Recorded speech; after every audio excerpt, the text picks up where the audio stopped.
everyone, I'm your commentator. ATEC specializes in automated projects such as electronic and optical systems, LCD and PCB laser repair, and semiconductor tasks. We use ITRI data to determine coordinate positions and repair metal circuit defects. We repaired a defect with a width of 238 micrometers and a line thickness of 32 micrometers. This is our repair image, and our data is on your left-hand side.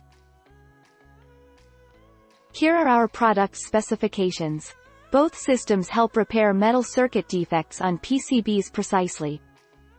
These specifications automatically stored images before and after laser repair, allowing for easy comparison. Thank you for watching our video.